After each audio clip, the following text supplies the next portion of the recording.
Most people think this is just about chocolate, just Easter eggs, just another seasonal product. But what if I told you this is actually about something much bigger?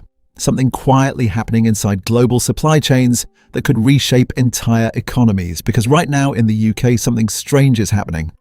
A country known for its dairy farming is slowly replacing its own milk with imported palm oil, and almost nobody is paying attention. An investigation found that out of 37 large Easter eggs sold by Tesco online, only 4 did not contain palm oil, meaning nearly 90% of them are now made using a cheaper imported fat instead of local dairy. And it's not just Tesco. At Sainsbury's, only 10 out of 30 large Easter eggs avoided palm oil. And in Waitrose stores, it was just 10 out of 29. So ask yourself this: how does a country with a surplus of fresh milk end up replacing it with an ingredient shipped from thousands of miles away? The answer sounds simple at first. Palm oil is cheaper, it lasts longer, and it helps companies cut costs in a time of rising inflation. But the deeper story is where this becomes geopolitical, because most of the world's palm oil doesn't come from the UK or even Europe. It comes from countries like Indonesia and Malaysia, meaning every time a manufacturer swaps milk for palm oil, they are not just changing an ingredient, they are shifting economic power outside their own borders. And while companies are optimizing for cost, local farmers are being pushed to the edge. Milk prices in the UK have already been cut, with major buyers reducing what they pay per litre, while production costs are rising sharply. Fertilizer costs alone have surged by up to 50%, squeezing farmers from both sides, and in some extreme cases, there is now so much excess milk that farmers are being forced to dump it, literally pouring it down the drain. Now think about that for a second. Fresh milk being wasted locally while imported palm oil replaces it in everyday products. And this is where the anger is coming from. Because for farmers, this is not just about business, it's about survival.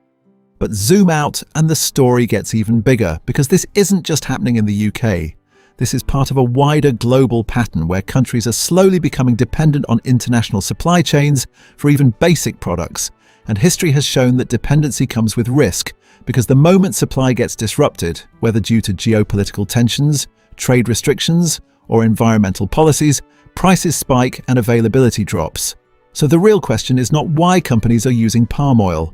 The real question is what happens if those supply chains are suddenly interrupted? What happens if exporting countries decide to limit supply, or if global tensions make trade more difficult? And this is where it connects directly to the US and other economies, because the same shift toward cheaper global sourcing has been happening there too.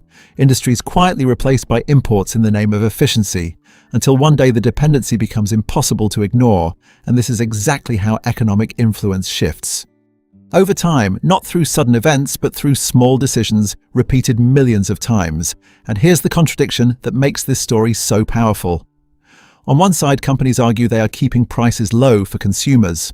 On the other side, local industries are weakening, and somewhere in between, environmental concerns are growing because palm oil production has long been linked to deforestation and habitat destruction. So what looks like a simple, cost-saving decision actually sits at the intersection of economics, geopolitics, and environmental trade-offs, and most people never even notice it happening. So now the question comes to you, because this is where it gets real. Every time you pick up a product, you are not just buying chocolate, you are quietly supporting a system, either one that backs local production or one that depends on global supply chains, and neither choice is as simple as it seems, because one may cost more today, while the other may cost more in the long run. And this is exactly how global economic shifts happen.